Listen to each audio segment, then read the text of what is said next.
केवल चर्चा करनी है, सीता जी को लेके नहीं आना है। तो कंडीशन ये है कि मैं लेके भी नहीं जा सकता हूं। अब सोच रहे हैं हनुमान जी बैठे बैठे समाधान क्या है। सीता माता को ले जाना समाधान है, या अग्नि सीता माता के लिए समाधान है, या तारागण सीता माता के लिए समाधान है, या सीता माता के लिए हनुमान तुम सीता माता को लेकर के जाके प्रभु के हाथों में सौंप दो, ये समाधान है। ये सब समाधान नहीं है। समाधान क्या है? केवल कथा। बोलो समाधान क्या है? केवल कथा। आहा, सीता जी कह ही रही थी, अशोक से कहा कि तुम्हारा नाम अशोक है, तुम मेरा शोक दूर कर दो। अशोक बोला रावण के राज्य में सब फैल हैं, किसी की नहीं चलती, पवन की भी नहीं चलती है, अशोक की भी नहीं चलती, प्रकृति को भी उसने इतना बंधन में कर रखा है कि गोस्वामी जी लिख रहे हैं, समय पुराने परत पात डरत बात, बात मानी हवा। इसका मतलब है रावण हवा से कह रहा था कि हवा, ए पवन, तुम मेरी वाटिका में इतनी सावधानी से निकला करो कि हरा पत्ता की बात छोड़ो, सूखा पत्ता भी नहीं गिरना चाहिए। समय पुराने परत पात, पुराने पात का मतलब है सूखा पत्ता। क्यों? पुराना पात मानी क्या हुआ? पत्ता, और पुराना मानी सूखा पत्ता। समय पुराने परत पात, तुलसीदास जी कह रहे डरत बात, हवा डर रही है कि सूखा पत्ता ना गिर जाए, और नहीं तो रावण रिमांड पे ले लेगा। समझ रहे हो कि नहीं? अगर सूखा पत्ता भी गिर गया तो भी स्थिति खराब हो जाएगी। इसलिए पवन देवता डर डर के निकल रहे हैं, भयभीत हैं। हनुमान जी के सामने ही निकले तो हनुमान जी बोले, पिताजी आपकी तो बड़ी खराब दुर्दशा है, इतना डरने की क्या जरूरत? कहे बेटा, हम जानते हैं कि रावण कितना क्रूर है। हनुमान जी बोले क्रूर भी है और मूर्ख भी है, दोनों बातें हैं, क्रूर भी है और मूर्ख भी है। कहे बेटा चुपचाप रहो, ज्यादा बोलने की जरूरत नहीं है, हमको निकल जाने दो। पवन देवता धीरे से निकल गए आराम से। अशोक बोला हम बिल्कुल बेकार हैं, अगर जरा सा भी हमने अपना प्रभाव सीता के ऊपर छोड़ दिया तो कल हम सुरक्षित नहीं बचेंगे, इसलिए हल्ला मत करो, चुपचाप रहो, बोलने की जरूरत नहीं है। हनुमान जी ने कहा इतना खतरनाक? अच्छा, मुझे लगता है कि कोरोना से भी ज्यादा खतरनाक था रावण। कोरोना से इतना डर नहीं लगता है जितना रावण से डर लगता था, है? इतना खतरनाक, बहुत ही खतरनाक वायरस था। क्यों भाई, था कि नहीं? अब सीता जी ने कहा तो इससे सिद्ध हो गया कि कोई मेरी मदद करने वाला नहीं है। उसी समय हनुमान जी महाराज, आहा, रामचंद्र गुण। किसी ने एक बात और कही हनुमान जी से, एक काम करो, आप आ ही गए हो तो सीता माता के सामने चले जाओ और उनको पूरी तसल्ली दे दो, और जब आपकी तसल्ली भरे शब्दों को सीता माता सुनेंगी तो कितना सुख होगा। हनुमान जी बोले समस्या ये है कि अयोध्या में एक फोटो है बंदर का। जब आई थी सीता माता तो फोटो को पहली बार देखा था, चित्रलिखित कभी देख डराती, बंदर की फोटो पहली बार देखी तो 4 घंटा बेहोश रही। केवल फोटो, दशरथ जी को फोटो हटानी पड़ी, वो हटाओ फोटो, ये बड़ी खतरनाक फोटो, चित्र केवल चित्रलिखित कभी देख डराती। तो हनुमान जी बोले फोटो देख करके 4 घंटा बेहोश रही, हम तो ओरिजिनल हैं। और फिर लंका में वैसे भी रो रही हैं, और अगर हम कहीं सामने पहुंच गए तो पता नहीं माता जी की क्या स्थिति होगी, इसलिए इतनी बड़ी भूल मैं नहीं कर सकता हूं, फिर क्या होगा। हनुमान जी ने कहा कि विकल्प यही है कि इस समय माता सीता के दुख का अंत हो सकता है, व्यथा दूर हो सकती है, समस्या का समाधान हो सकता है। तो राम कथा, क्या है समाधान? राम कथा, राम कथा सुनाना चाहिए। रामचंद्र गुण बरने लागा, तो सुनते हैं सीता कर दुख भागा। जैसे ही भगवान राम की कथा हनुमान जी ने सुनाई, सीता जी ने कान किए, अरे ये पीयूष, ये अमृत, ये कहां से आ रही है अमृत की धार। कान लगाए, कान के माध्यम से ही तो कथा सुनी जाती है, बोलो भैया। कान लगाए, लागी सुने श्रवण मन लाई, मन लगा के कथा सुनने लगी। तो पहले मन किसमें था? व्यथा में मन लगा था। किसमें मन लगा था? व्यथा में, समस्याओं में मन घिरा हुआ था। लेकिन अब मन कहां लग गया? कथा में। जितने लोग तुम सब यहां बैठे हो, बोलो सबका मन किस में लगा है? कथा में। और घर जाते हो तो मन किस में लगता है? बोलो भैया। घर जाते हो तो मन व्यथा में लग जाता है, लग जाता है कि नहीं? और ज्यादा लेट जाओ, मान लो पत्नी साथ में आई तब तो ठीक है, पत्नी अगर साथ में लाए हो तब तो खैर बहुत ही अच्छी बात है, बच्चों को लाए हो तो बहुत ही अच्छी बात है। लेकिन अगर अकेले आए हो और पत्नी अगर धार्मिक प्रवृत्ति की नहीं है और घर जाके लेट पहुंचोगे तो बहुत देर बाद तो किवाड़ खुलेंगे। क्यों भाई? खूब कहते रहो और किवाड़ भी खुलेंगे। और कहीं तुम भूल कर गए कि हम भोजन करके नहीं गए थे, भोजन करना है, खाना पीना करना है, भोजन करना है, तो तुमने कहीं पत्नी से कह दिया है कि भोजन है तो खिला दो, तो तुरंत कहेगी 12:30 1 बजे रात को रखा है, खाना हो तो खाओ, नहीं पढ़ के सो जाओ, दिमाग खराब मत करो, है? और कहीं अगर तुमने जिद ही कर दी कि नहीं नहीं भोजन कराना पड़ेगा तुम्हें, क्यों नहीं कराओगी भोजन? मैं तुम्हारा पति हूं, तू मेरी पत्नी, पत्नी भोजन नहीं कराएगी तो कौन भोजन कराएगा? तो भोजन करा तो तुरंत कहेगी ये बताओ इतनी देर तक कहां रहे? कहां रहे? स्वामी शिवानंद विद्यापीठ गौसेवा आश्रम में रहे? क्या करते रहे? कथा सुनते रहे। कौन सुनाता रहा कथा? जगत गुरु जी सुनाते रहे। तो तुरंत कहे जगत गुरु को बुलाओ, वही परसे वही खिलावे। जब इतनी देर तक बोलते रहे जगत गुरु, क्यों भाई? उसमें संस्कार नहीं है, इसलिए समझ में बात है, उसमें संस्कार नहीं है, इसलिए इसी भाषा का वो प्रयोग करेगी। लेकिन भैया छत्तीसगढ़ में ऐसी बात नहीं है, छत्तीसगढ़ में ऐसी बात नहीं है। छत्तीसगढ़ में तो माताएं भी बहुत अच्छी संख्या में आई हैं। बोलो आई है कि नहीं? ये मातृशक्ति कम है क्या इतनी रात्रि में? देखो, और ऐसे कथा सुन रही हैं। वैसे तो 2-4 एक साथ बैठ जाएं तो हल्ला भी मचाएंगे, शांति से नहीं बैठेंगे। लेकिन इतनी संख्या में बैठी हैं कि 2-4 10 नहीं, सैकड़ों की संख्या में बैठी हैं। लेकिन ऐसे बैठी जैसे दुकान में संगमरमर की मूर्ति रखी हो। बहुत सारी मूर्तियां नहीं रखी रहती हैं, बिल्कुल न हिलती हैं, न डुलती हैं, न बोलती हैं। क्यों भाई? तो प्यारे ध्यान से सुनना, जरा समझने की कोशिश करना। बहुत अच्छी बात मैं बता रहा हूं, कथा में कितनी बड़ी ताकत है। अंतिम 8 मिनट, क्योंकि 12:30 बजने वाले, 12:30 ही तो बजने वाले हैं। 8 मिनट कम, 12:30, 12:30 मानी तुम जानते हो कि बहुत टाइम होता है, कम नहीं होता है। भाई आप लोगों ने माल्यार्पण किया, 4 पादुका पूजन हुआ, ये भी तो कार्यक्रम में ही जोड़ा जाएगा। जब से हम बैठे हैं तब से इसको नहीं जोड़ा जाएगा, है? इसको भी जोड़ा जाएगा, जोड़ना चाहिए इसको, है? ये समय सार्थक समय माना जाता है। क्यों भैया? पूजा अर्चन कर रहे हो, सार्थक समय माना जाता है कि नहीं माना जाता?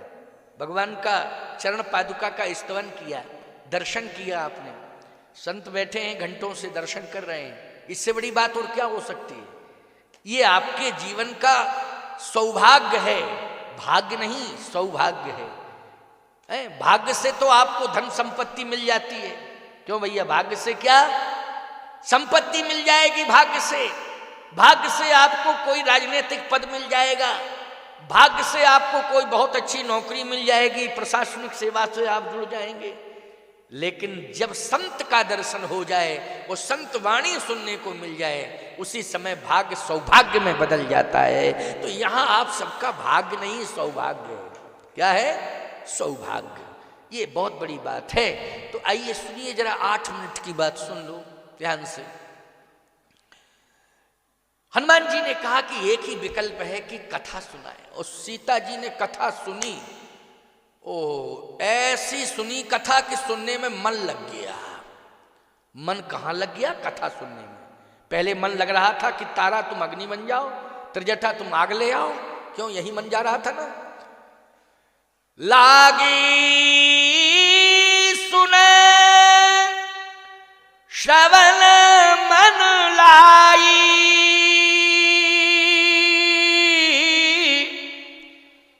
आदि उते सब कथा सुनाई। आहा, हनुमान जी सुना रहे हैं, सीता जी सुनती जा रही हैं। थोड़ा हनुमान जी रुके। सीता जी ने कहा, है कथावाचक, इतनी अच्छी कथा लंका में सुनने को मिल रही है, कल्पना से परे। मेरा जन्म अयोध्या में, मेरा जन्म जनकपुर में हुआ, लेकिन जनकपुर में मेरे पिताश्री इतने विद्वान हैं कि नित्य सत्संग होता है, नित्य कथाएं होती हैं। बड़े बड़े योगेंद्र मुनेंद्र हंस परमहंस अमलात्मा बिमलात्मा कथा सुनने के लिए आते हैं, लेकिन ऐसी कथा मैंने जनकपुर में नहीं सुनी। अयोध्या में भी कथा होती है, ऐसी कथा मैंने अयोध्या में नहीं सुनी। 11.5 साल चित्रकूट में रही हूं, संत महात्माओं के बीच में नित्य कथा होती थी, लेकिन ऐसी कथा कहाँ बैठ मुनिगण सहित नितसिय राम सुजान, सुनई कथा इतिहास सब आगम निगम पुराण। लेकिन ऐसी कथा चित्रकूट में भी सुनने को नहीं मिली, लेकिन ऐसी कथा लंका में सुनने को मिल रही। कौन कथावाचक हिम्मत कर गया लंका में कथा सुनाने की? अच्छा एक बात बताओ, पूरे संसार में वक्ता कथा कह लें, अच्छे अच्छे वक्ता हैं, व्यास हैं, पूरे संसार में कथा कह लें, लेकिन ईमानदारी से बताओ कराची में कहेंगे? बोलो। पाकिस्तान, कराची कहाँ है भैया? पाकिस्तानी में। और रांची कहाँ है? अच्छा रांची में कह सकते हैं, लेकिन कराची में, रांची हमारे भारत में है, लेकिन कराची में कोई वक्ता कथा कहेगा? और कथा यदि कहेगा भी तो मंगलाचरण नहीं हो पाएगा, और रुंडित मुन सिर खंडित भुज विषा, भुजाएं अलग हो जाएंगी और सिर अलग हो जाएगा। बोलो यही कंडीशन होगी कि नहीं होगी? वहां कौन कथा कहने देगा और कौन सुनेगा कथा? जहां का विषाक्त वातावरण है, आतंकवाद से ग्रसित है, असामाजिक तत्वों के बीच में, आतंकवादियों के बीच में कथा कौन सुनता है प्यारे? और सुनता कौन? कथा की कहने की हिम्मत कौन करता है? कौन हिम्मत करेगा कि वहां कथा कहे? सीता जी कहती लंका में हिम्मत किसकी पड़ गई कथा कहने की? और फिर कथा भी हो रही है तो साधारण नहीं, बहुत उच्च कोटि की कथा। निश्चित है कि कथावाचक बहुत ही हिम्मती है, कथा भी सुंदर और कहने वाला भी कहा हिम्मती। हनुमान जी बोले हाँ हिम्मती तो मां हो सकता है, कथा आपको सुंदर लग सकती है, आप तो सुनो। कह भैया कथा खूब सुनी और सुनाने वाले तुमने खूब कथा सुनाई, लेकिन मेरी इच्छा ये है कि कथा इतनी सुंदर है तो कथावाचक मेरे सामने क्यों नहीं आता है, सामने आके सुना दे मुझे, छिपके क्यों सुना रहा है कथा?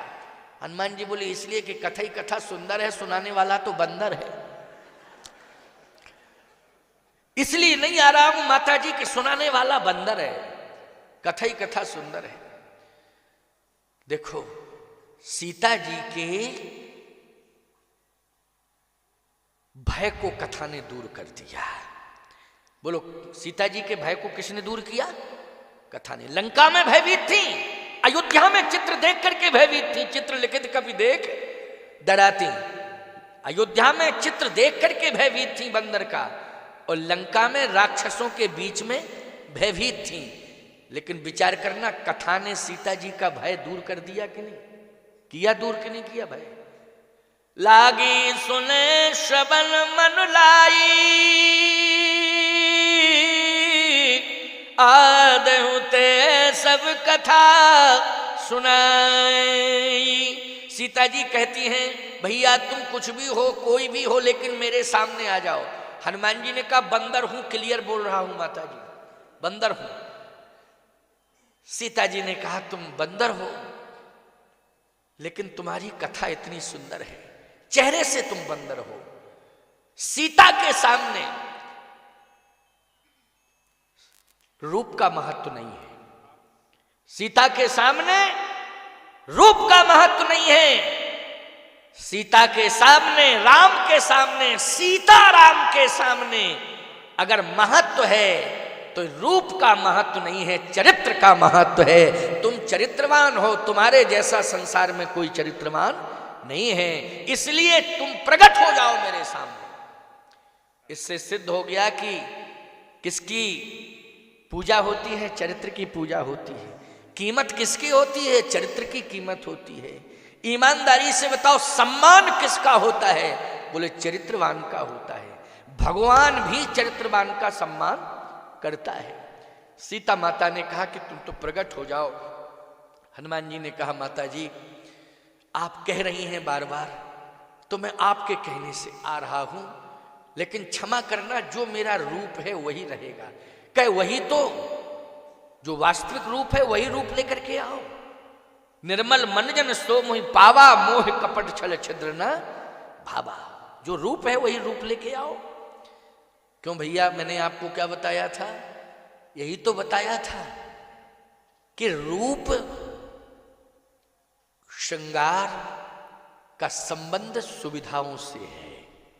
क्यों भाई? सुविधा, संसाधन आदि आदि बोलो श्रृंगार के लिए प्रेरित करते हैं कि नहीं करते हैं? जिनके पास सुविधाएं हैं वही श्रृंगार कर रहे हैं। लेकिन सत्य तो ये है, जो संत होता है और जो संत परंपरा में भक्त जीता है वो कभी भौतिक संसाधनों से अपना श्रृंगार नहीं करता है। उसका श्रृंगार तो चरित्र से होता है, इसलिए चरित्र ही उसका श्रृंगार है। चरित्र से बड़ा श्रृंगार दूसरा होता ही नहीं है। आज हनुमान जी महाराज का जो श्रृंगार है ना, वो चरित्र का श्रृंगार है। और चरित्र लेकर के हनुमान जी प्रकट हुए। जितेंद्रियम बुद्धिमताम वरिष्ठम। ऐसा चरित्रवान संसार में कौन होगा? जैसे प्रकट हो गए तो सीता जी ने कहा कि तुम्हारा परिचय, कथा तुम ही कह रहे थे। हाँ, कहां से आए हो, परिचय क्या है? हनुमान जी बोले राम दूत में मातु जानकी, सत्य शपथ करुणा निधान की। मैं सौगंध खा के कहता हूं रामदूत हूं। अच्छा, रामदूत हो तुम? केवल तुमको यही सेवा मिली है, सूचना देना? कहे नहीं माता जी, जो आदेश होता है उसका पालन करता हूं, सेवा भी करता हूं। प्रभु ने आदेश दिया चले जाओ, मैं यहां चला आया आपके पास। अच्छा अच्छा, ये मुद्रिका जो मुझे मिली है क्या तुम ही लाए हो? हनुमान जी बोले यही मुद्रिका मातु में यानी, और दीन राम तुम कहां सहदायनी।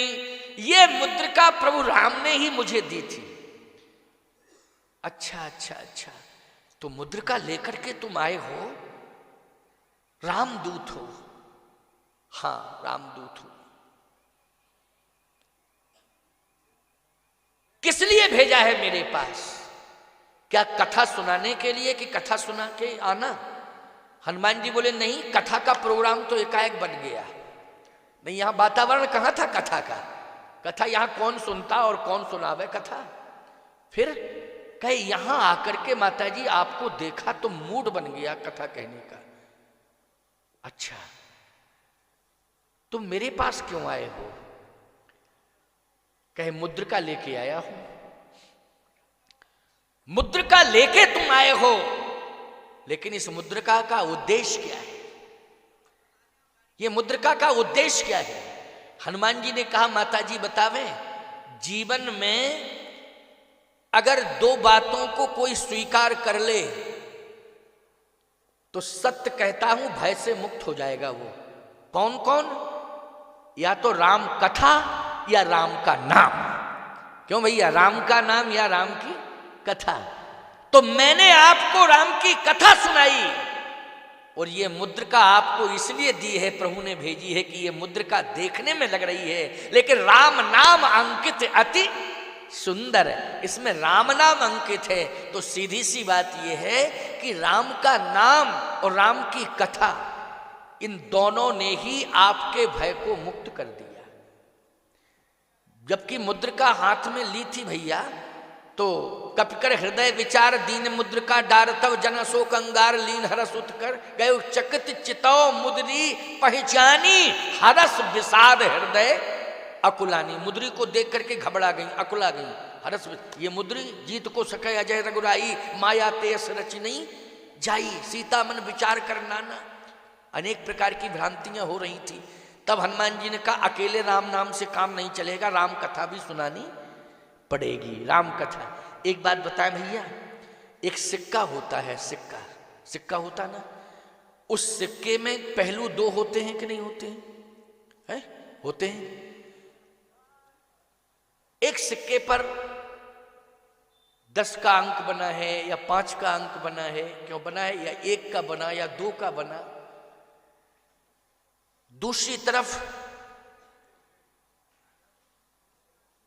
कोई ना कोई अशोक सम्राट आदि आदि अशोक का चिन्ह बना है, या मंगलयान वगैरह क्या क्या बनते हैं, अब आजकल तो बनने लगे ना। पहले लोकसभा बनती थी, विधानसभा, लोकसभा दिल्ली की बनी थी, कुछ सिक्कों पर, नोटों पर बनी थी। अब मंगलयान बन गया है। अनाज, सिक्के पे अनाज बना है। अनाज तो कागज के पे भी बना होगा, बना होगा, किसी न किसी नोट पे तो बना होगा, क्योंकि बिना अनाज के तो पैसा ही बेकार है सब। अनाज से ही तो पैसा आता है, कहाँ से आता है? नोट आता है तो किससे आता है? अनाज से आता है। कुछ ना कुछ चिन्ह बना रहता है। सिक्के के 2 पहलू होते हैं। अगर एक पहलू गड़बड़ हो जाए तो सिक्का खरा माना जाएगा कि खोटा? सिक्का खरा नहीं, खोटा माना जाएगा। अगर दोनों पहलू सुरक्षित हैं तो सिक्का खरा है, बोलो है कि नहीं? ऐसे इन कागज के नोट में भी दोनों तरफ प्रिंट यदि सुरक्षित है तो बोलो भाई वो नोट मार्केट में कागज का टुकड़ा नहीं माना जाएगा, वो नोट माना जाएगा। और उसमें भारतीय गवर्नर का हस्ताक्षर भी होता है ना, कि मैं धारक को 100 रुपया अदा करने का वचन देता हूँ, मल्होत्रा या पटेल, पता नहीं क्या क्या कुछ है, रमणम, कुछ ऐसे होते थे ना। गवर्नर हुए हैं ना रिजर्व बैंक के, बदलते रहते हैं। तो इस तरह से भैया दोनों पहलू सुरक्षित होना चाहिए। हमारे जीवन में भी केवल एक ही पहलू न रहे। हमारा जीवन खरा तब माना जाएगा जब जिह्वा पर राम का नाम हो और कान में राम की कथा हो, तो हमारा जीवन खरा जीवन माना जाएगा और हमारा जीवन सुरक्षित माना जाएगा। माना जाएगा कि नहीं? सोचो जरा, जब मकान में, अब आजकल तो परंपरा हो गई कि एक ही किवाड़ लगता है, क्यों भाई? लगता नहीं, लेकिन पुरानी परंपरा में किवाड़ एक होता था कि 2 होते थे? बताओ जरा। 2 होते थे ना। अब पता नहीं, अब पहले देहरी बनती थी, अब तो सपाट, कहीं देहरी वेहरी का कोई चक्कर ही नहीं है। पहले देहरी का महत्व था, कपाट का भी महत्व था, अब देहरी सपाट और कपाट एक ही। अब व्यवस्थाएं बदलती जा रही हैं। देहरी का मतलब क्या था? देहरी का मतलब ये था कि नारी तू घर की रखवाली, मैं घर का पहरे वाला। पति कहता था कि देहरी के बाहर की जिम्मेवारी मेरी है और देहरी के अंदर की जिम्मेवारी तुम्हारी है। तो देहरी थी, उसको देहरी को क्या बोलते थे छत्तीसगढ़ में? बताओ। देहरी। चलो भैया हम ठीक ही तो बोल रहे हैं, भ्रमित नहीं, देहरी। लेकिन एक बात आपको बतावें, अब देहरी खत्म। आज का आर्किटेक्ट जो है देहरी का कहाँ बनता है नक्शे में देहरी? अब तो सीधा प्लेन, देहरी का कोई मतलब नहीं। सीधी सी बात यह है कि अब जो भी अंदर बाहर का करना है तुम्ही को करना है। जो भी अंदर बाहर की जिम्मेवारी है सब तुम्ही को करना है। भैया मैंने खुद कान से सुना है और आंख से देखा है। एक घर में हम पहुंचे, कहे स्वामी जी आए, स्वामी जी आए, दूध गर्म करो, दूध गर्म करो, दूध गर्म करो। पत्नी बोली देखो स्वामी जी आए हैं, उनको बैठा लो, अभी मैं व्यस्त हूं। मैंने कहा कौन बोल रहा है ये सूपनखा बोल रही है कि ताड़का की सिंह का? ये कौन बोल रही है, फालतू की बकवासबाजी कर रही है? क्या हम लोग फालतू हैं जो घर में आ गए? कहे महाराज क्षमा करना, पत्नी है। पत्नी है? हमने कहा इतना पतन, फालतू की भाषा क्यों बोल